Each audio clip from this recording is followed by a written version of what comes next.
ఎవడు కొడితే దిమ్మ తిరిగి మైండ్ బ్లాక్ అవుతుందో ఆటోమేటిక్ గా ఆడే పండుగాడు. ఏమా ఇలా చెప్తే థియేటర్ లో క్లాప్స్ పడవు, చెప్పులు పడతాయి. ఇంటెన్సిటీతో చెప్పాలి. మరి నేనెలా చెప్పాను? ఇంటెన్సివ్ కేర్ లో ఉన్నట్టు చెప్పావు. One more. సరే ready. Clap by 17 take 10 action. ఎవడు కొడితే దిమ్మ తిరిగి మైండ్ బ్లాక్ అవుతుందో ఆటోమేటిక్. కట్. ఈ డైలాగ్ అయ్యేటప్పుడు థియేటర్ లో ఎవడ ఉండరా? ఇంటెన్సిటీ అంటే పొడుగు లాగటం కాదు, షార్ట్ గా ఉన్నది కూడా షార్ప్ గా చెప్పాలి. కరెక్ట్. ఇంతకన్నా ఎవడో చెప్పలేడు సార్. నువ్వు తప్ప అందరూ చెప్తారు. చెప్పించండి. నేను చెప్తాను సార్. చెప్పు. యాక్షన్ చెప్పండి. యాక్షన్. ఎవడు కొడితే దిమ్మ తిరిగి మైండ్ బ్లాక్ అయిపోద్దో ఆడే పండుగాడు. Fantastic, super, mind blowing, unbelievable.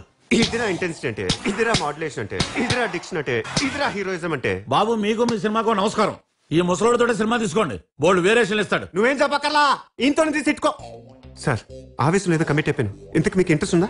Interest ఉండబట్టి చేసిన అప్పులకి ఇప్పటికే ఇంట్రెస్ట్ కొడుతుంది. I'm very happy sir. Interest కొడుతున్నందుక? చిచి, మీకు యాక్టింగ్ మీద ఇంట్రెస్ట్ ఉన్నందుకు ఐఎమ్ వెరీ లక్కీ. ఒక్క డైలాగ్కి ఇంత ఎక్సైట్ అయిపోతున్నావే? అదే నాలో ఉన్న వేరియేషన్స్ అన్ని కవర్ చేస్తూ ఒక షో రీల్ చేశాను. అది చూస్తే నువ్వు ఏమైపోతావు? పులిని దూరం నుంచి చూడాలనిపించిందనుకో, చూసుకో. పులితో ఫోటో దిగాలనిపించిందనుకో, కొంచెం రిస్క్ అయినా పర్వాలేదు, ట్రై చేయొచ్చు. సరే చనువిచ్చింది కదా అని పులితో ఆడుకుంటే మాత్రం